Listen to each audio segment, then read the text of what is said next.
भाजपा का सुपड़ा साफ हो गया है झारखंड पे, इस पे क्या कहिएगा? होना ही है। देर सवेर देखिए 100 हत्या बाद भाग भी मारा जाता है। बिल्कुल। हम तो कह रहे हैं कि पूरे देश में भाजपा की सुपड़ा साफ हो जाए। अच्छा, बिहार में उपचुनाव को लेकर जनसुराज भी 4 सीटों पे चुनाव लड़ी हुई है, लेकिन करारा हार का सामना करना पड़ा है। कैसे हो गया ये सब? नहीं, कोई करारी हार नहीं हुई है। हर शराबी घर में नौटंकी करते हैं, रोड पे नौटंकी करते हैं। कितना रोज का रोज मैं देख रही हूँ, नाले में गिरे पड़े हुए हैं, कई रोड पे गिरे पड़े हुए हैं। लोग तमाशे देखते हैं जी। और प्रशासन भी उसको पकड़ती है जिसमें दम है, जिसको पकड़ने से कुछ उगाही हो जाए। नमस्कार, आप सभी का स्वागत है। मैं हूँ राजेश और आप देखना चालू कर दिए हैं हर्पल भारत। मेरे बगल में जिस लेडी सिंघम को आप देख रहे हैं, ये लेडी सिंघम का काम करती हैं और ये राजनीति पे बहुत अच्छा चर्चाएं भी करती हैं और गलत लोगों को रास्ते पे लाने का भी बहुत अच्छा काम करती हैं। आज इनसे बात करेंगे झारखंड के चुनावी मुद्दे पे।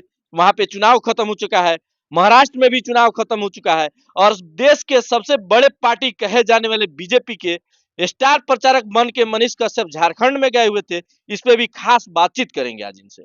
सबसे पहले स्वागत है। आपका भी स्वागत है।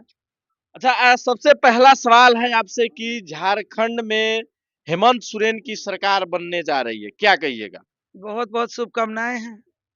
और भाजपा का सुपड़ा साफ हो गया है झारखंड पे, इस पे क्या कहिएगा? होना ही है। देर सवेर देखिए 100 हत्या बाद भाग भी मारा जाता है। बिल्कुल। हम तो कह रहे हैं कि पूरे देश में भाजपा की सुपड़ा साफ हो जाए। बड़बोली अच्छा। और लोगों को धोखा देना, बड़बोली पे चुनाव जीत लेना, ये ईश्वर करे कि इसकी खुलासा हो। जो शिबू सोरेन झारखंड में जिस नतीजे पे भाजपा को पहुंचा दिए, मैं ईश्वर से प्रार्थना करूंगी कि पूरे देश की जनता उसी तरीके से भाजपा को पूरे देश में पहुंचा दे। अच्छा, वहां पे जयराम महतो एक अपनी नई पार्टी बनाए हुए थे और 71 सीटों पे उन्होंने चुनाव लड़ा, फिर भी उनका एक सीट निकला हुआ है, इस पे क्या कहिएगा? देखिए, अब नया सीट बनाकर एक सीट पे जीत जाना, ये बहुत बड़ी उपलब्धि है, जी। छोटा मोटा नहीं है। इसलिए जयराम जी को बहुत बहुत शुभकामनाएं, बहुत बहुत बधाई और सैल्यूट है आपके जज्बे को कि आपने एक नई पार्टी बनाकर अपना ही सीट निकाल लिए। ये कोई कम बात नहीं, बहुत बड़ी बात। अच्छा, बिहार में उपचुनाव को लेकर जनसुराज भी 4 सीटों पे चुनाव लड़ी हुई है, लेकिन करारा हार का सामना करना पड़ा है। कैसे हो गया ये सब? नहीं, कोई करारी हार नहीं हुई है, प्रबल दावेदारी रही है। जहां मतलब 10,000 के मार्जिन में महागठबंधन अपनी हार मान रही है, वहीं मैं अभी महागठबंधन से 10,000 कम में हूँ। तो कहाँ अच्छा। करारी हार हुई है? 37,000 5 दिन 7 दिन हमारे सिंबल को मिले हुए हुआ। मैं पूछती हूँ आपसे कि पहले हमारा जन सुराज अभियान था। बिल्कुल। अभियान से 2 अक्टूबर को पार्टी के दल का स्वरूप लिया और एक अचानक सा चुनाव का घोषणा, उपचुनाव का घोषणा हो गई बिहार में। और ना हमारे प्रशांत जी वहां पदयात्रा किए थे, ना कोई संगठन का स्वरूप दिए थे। अचानक चुनाव हुआ और बड़े बड़े लोगों के साथ हम लोग दंगल में उतर गए। अब बताइए, जब हम मैदान में उतर गए तो हमारी, सबको तो सिंबल पहले से था, सब पुरानी पुरानी पार्टी है, हम लोग का तो सिंबल भी नहीं था। बिल्कुल। 1 नवंबर को हमारा सिंबल मिला है, 13 को चुनाव हो रही है, 11 को चुनाव प्रचार बंद हो रहा है। इस 11 और 13 के बीच में 5 6 7 दिन छठ पूजा, जो बिहार की सबसे बड़ी महापर्व माना जाता है, वो पड़ जा रहा है। तो 4-5 दिन में 37,000 वोट लाना कहां से हार है हमारी? कहीं ना कहीं ये बहुत बड़ी जीत है कि इतनी बड़ी, देश की इतनी बड़ी पार्टी है ना, इतनी बड़ी बड़ी पार्टी जहां चुनाव लड़ रही है और बिना सोचे समझे हमारा, माने 10 दिन का बच्चा कहिए, बिल्कुल। और सामने जो है बूढ़े लोग हैं, मजे हुए खेले खिलाड़ी हैं, और ऐसे लोगों को हम लोग 37,000 का सामना दे रहे हैं, ये क्या कम है? हमारी जीत है। मैं इस हार को स्वीकार नहीं कर रही। लगभग जो है, अगर मिलाकर चला जाए तो 5 से 6 दिन का समय मिला जनसुराज को प्रचार करने का। यही कारण है कि जनसुराज जीत नहीं पाई।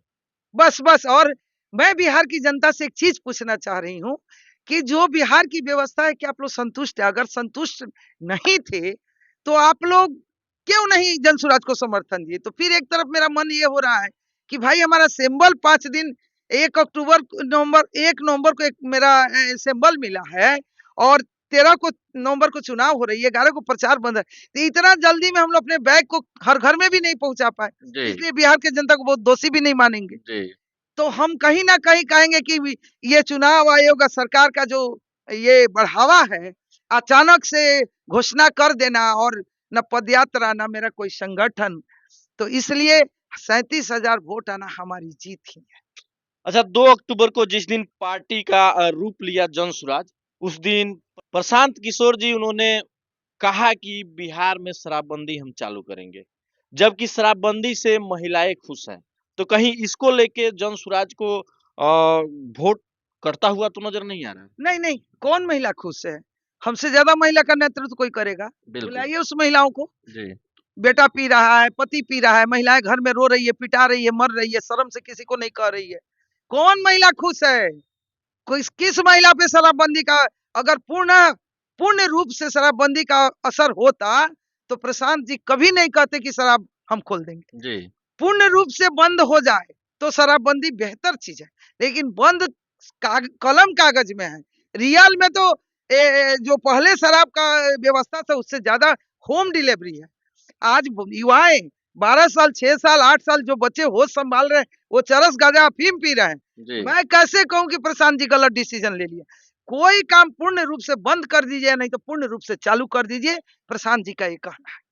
मतलब कहीं न कहीं जो शराब माफिया हैं या फिर जो लोग शराब पीते हैं, कुछ उनके अंदर डर तो है शराबबंदी से। लोग छुप के, चुरा के पी लेते हैं, घरों में जाके सूत जाते हैं, झगड़ा नहीं कर पाते हैं।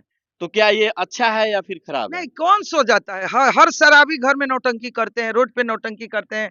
कितना रोज का रोज मैं देख रही हूँ, नाले में गिरे पड़े हुए हैं, कहीं रोड पे गिरे पड़े हुए हैं, लोग तमाशे देखते हैं। जी, और प्रशासन भी उसको पकड़ती है जिसमें दम है, जिसको पकड़ने से कुछ उगाही हो जाए। जी। रोड पे पड़े हुए लोगों को प्रशासन कहाँ पकड़ती है? नहीं नहीं पकड़ती है। पकड़ती तो है, प्रशासन भी उसको पकड़ती है जहाँ उगाही वाली काम है। पैसा मिले। बिल्कुल। तो देखिए, पूर्ण रूप से अगर अगर कोई महिला अगर ये कह रही है कि हमारा पति और बच्चा सुरक्षित है, बिहार में शराबबंदी का कोई असर है, तो जी, प्रशांत जी कभी शराबबंदी का खिलाफत नहीं करेंगे। नहीं करेंगे। नहीं है, पेन पेपर में बंद है।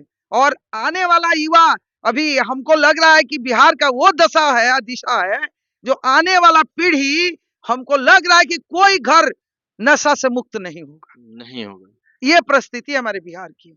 कहाँ शराबबंदी का असर है? मैं मुख्यमंत्री जी से पूछना चाह रही हूँ। बिल्कुल।